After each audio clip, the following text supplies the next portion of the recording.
Point को ही मुख्तसर समेटूंगा। एक अब दूसरा किरदार जो पूरी दुनिया में रियासतों का किरदार होता है, अपने अवाम के हकूक़ और फ़राइज़ का तहफ़्फ़ुज़ करना और वो सारा निज़ाम चलाना। अगर वो तहरीक आज़ादी के बेस कैंप के हवाले से जो इन्होंने कारनामे सर अंजाम दिए हैं, वो तो तारीख आपके सामने है, और अवाम के हकूक़ के तहफ़्फ़ुज़ के हवाले से इनकी क्या तरजीहात रही हैं आज आपकी पूरी रियासत की है। उनके किसी एक जगह पे मिंबर में कोई नुमाइंदा जो है उसने अच्छा किरदार अदा नहीं किया। मुजफ्फराबाद में किसी असम्बली मेंबर ने अच्छा किरदार अदा नहीं किया, या रावलाकोट में किसी असम्बली मेंबर ने जो है किरदार अदा नहीं किया।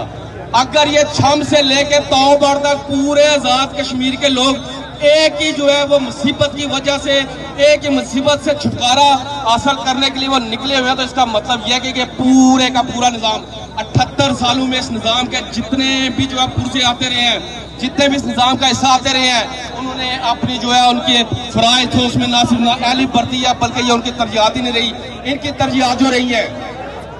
इनकी तरजीहात जो अपनी नस्लें पालना रही है। इन्होंने हर सतह पे रियासत की आवाम की अमंगू का सौदा किया।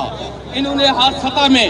आवाम को एक ऐसा निज़ाम जो है इन्हें तश्कील देने की कोशिश की, जो थाने कचहरी से लेके, जो EC AC DC के दफ्तर से लेके, जो स्कूल मास्टर से लेके इंतहाई महज़ब और अजीम जो अदारा जो निज़ाम तालीम है, तो इस रियासत के हर अदारे को इन्होंने जो है इन सियासतदानों को के और इन जो है इस निज़ाम की जो आलाकारी पे लगा दिया। ये सारे के सारे अदारे इस